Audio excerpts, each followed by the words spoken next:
आज आप श्रवण करेंगे महोत्कट द्वारा काशी की रक्षा। एक दिन महर्षि कश्यप के आश्रम पर काशी नरेश पधारे। उन्होंने महर्षि कश्यप के चरणों में प्रणाम किया तो महर्षि ने उन्हें गले लगा लिया।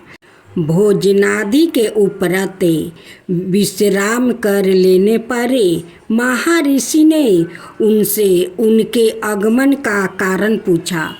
कहिए काशी नरेश, सब कुशल तो है ना? किसी कारण आपका आगमन हुआ है?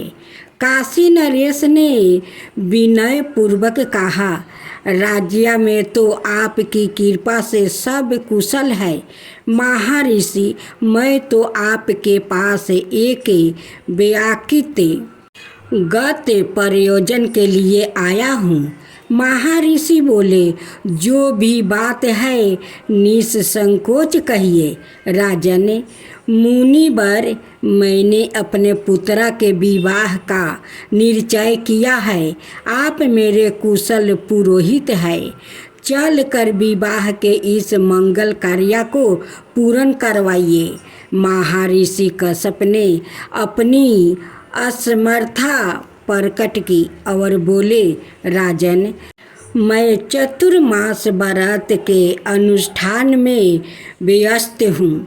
अत इस समय आश्रम से बाहर जाना मेरे लिए संभव नहीं है, लेकिन आपका कार्य अवश्य संपन्न होगा। लेकिन कुल पुरोहित के बिना वैवाहिक कार्य कैसे संपन्न होगा?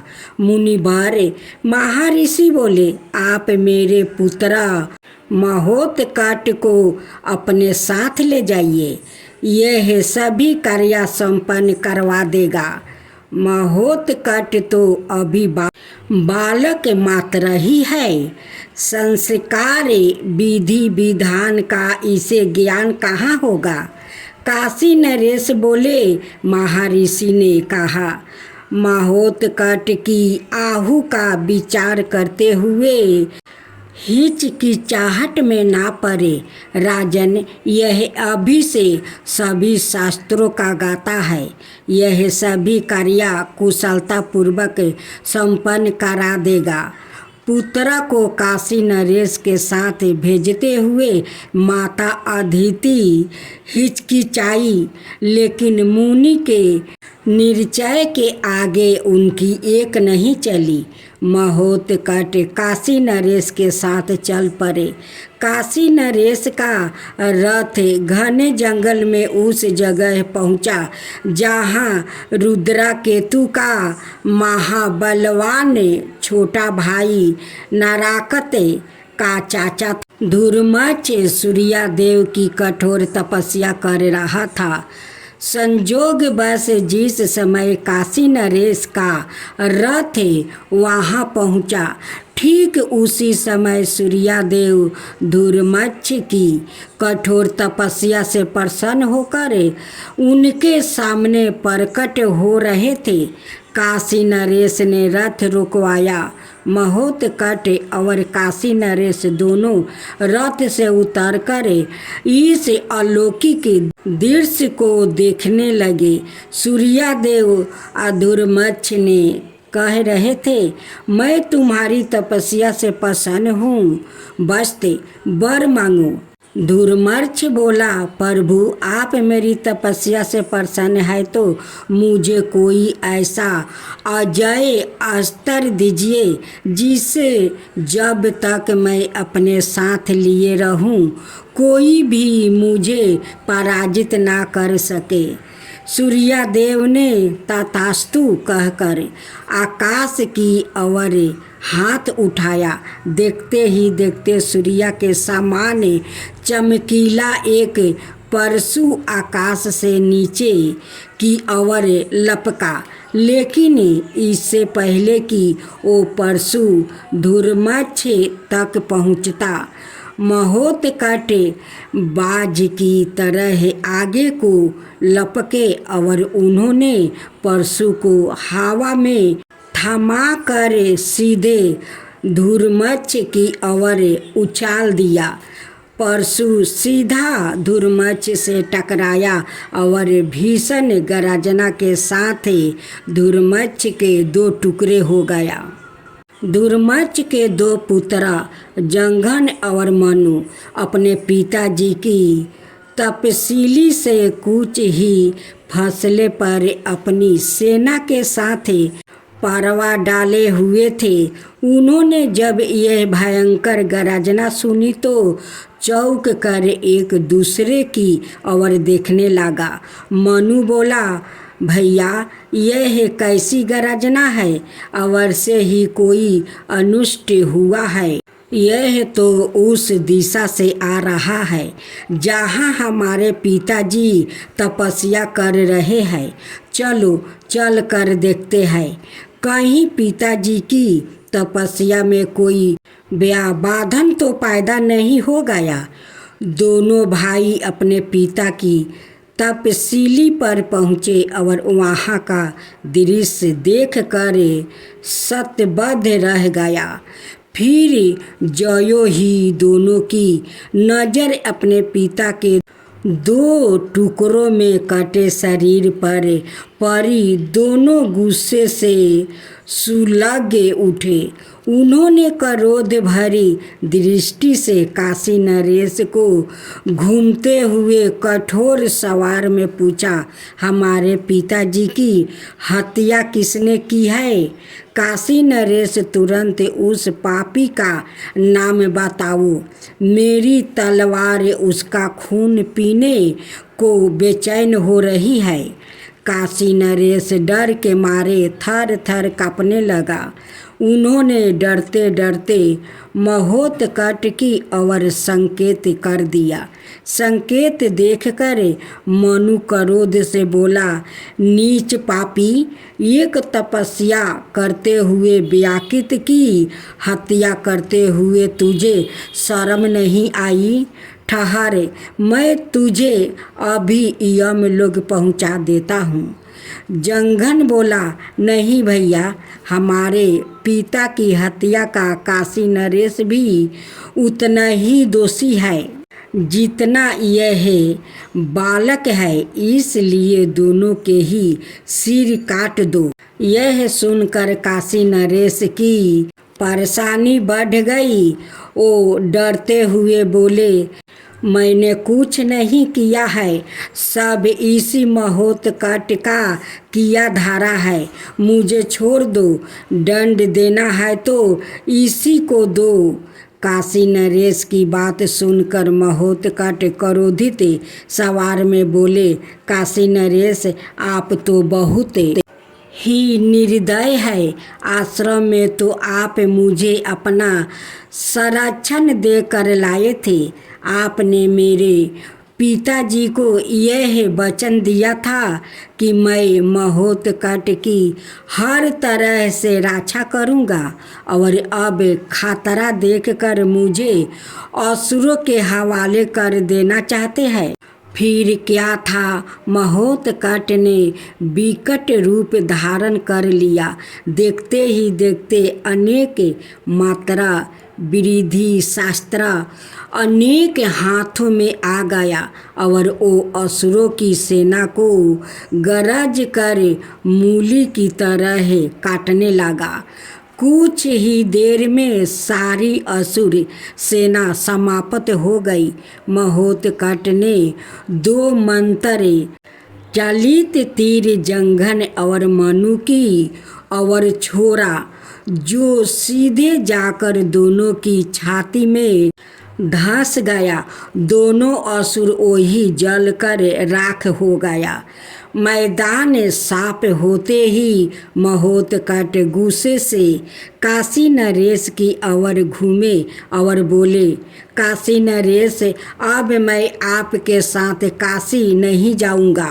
आप नितांत कायर है।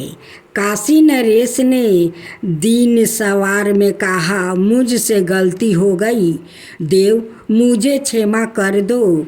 काशी नरेश देर तक महोत्कट की स्तुति करते रहे। अंत में महोत्कट कुछ नरम हुआ और बोले, याद रखिए राजन, एक शरणागत के साथ विश्वासघात करना सबसे नीच कार्य होता है। भविष्य में यदि आपने यह गलती दोहराई तो मैं हरगिज भी आपको क्षमा नहीं करूँगा। मैं अपने कृत्य पर बहुत ही शर्मिंदा हूँ देव। मैं डर गया था, मैं यह भूल ही गया था कि सवाए ईश्वर के अवतार मेरे साथ है। मुझे क्षमा कर दीजिए। फिर दोनों सकुशल काशी जा पहुँचे। नागरिकों ने उनके सम्मान में फूलों की वर्षा की। इधर तो काशी में उनका सम्मान हो रहा था और दूसरी ओर नरातक अपने दरबार में बैठा उन सैनिकों पर लाल पीला हो रहा था जो यह समाचार लेकर उस तक पहुंचा था कि महोत्कट ने दुर्मक्ष जंघन और मनु का वध कर दिया है। यह समाचार सुनकर नाराकत गुस्से से लाल पीला होकर बोला, इतने प्रबल प्रतापी राजा के सैनिक होते हुए भी तुम लोग मैदान छोड़कर भाग आया, धिक्कार है तुम पर। एक सैनिक बोला, हम क्या करते महाराज, यह सिर्फ नाम का बालक है लेकिन है पूरा सूर्य। उसके पास ना जाने कैसे कैसे अमोघ अस्त्र है कि पलक झपकते ही उसने हमारी सेना का विनाश कर दिया। यह सुनकर नारातक बोला, तुम लोग झूठे बोलते हो। एक बालक जिसकी उम्र मात्र 7 या 8 बरस के है, उसके पास ऐसे शस्त्रों का होना असंभव है। तुम लोग अपनी जान बचाने के लिए झूठी कहानी कह रहे हो। सैनिक बोला, हम बिल्कुल सही कह रहे हैं महाराज। उसे युद्ध में जितना संभव है उसे तो धोखे से ही पराजित किया जा सकता है। बात कुछ नाराकत की समझ में आ गई। उसने अपने 4 मायावी असुर बुलाया। उनके नाम कर्म से विकंठ, दंतु के पंतक और विधुल थे। उन्हें उस काशी पहुंचकर बालक को मारने का आदेश दिया। आदेश पाते ही चारों असुर अपनी मायावी शक्ति से काशी जा पहुंचा।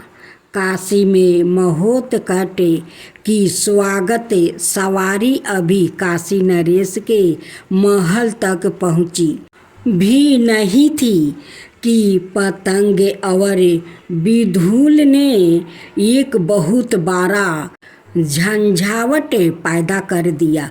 सारे नगर को एक तेज अंधेर ने अपनी चपेट में ले लिया।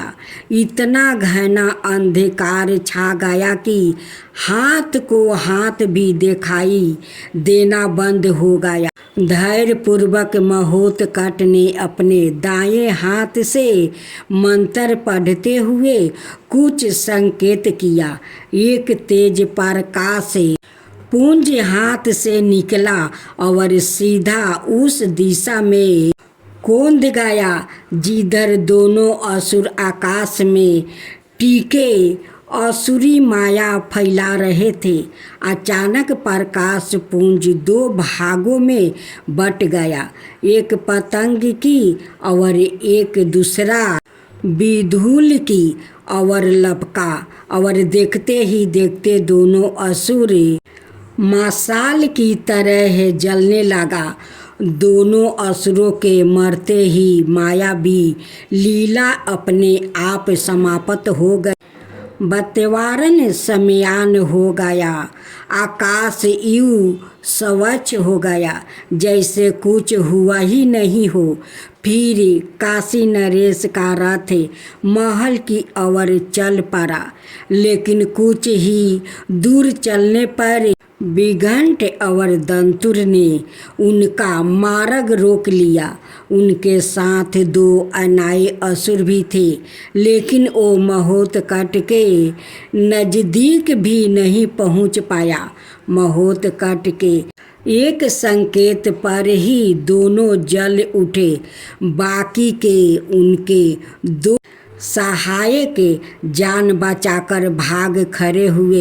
फिर नगर यात्रा में कोई बाधा नहीं आया।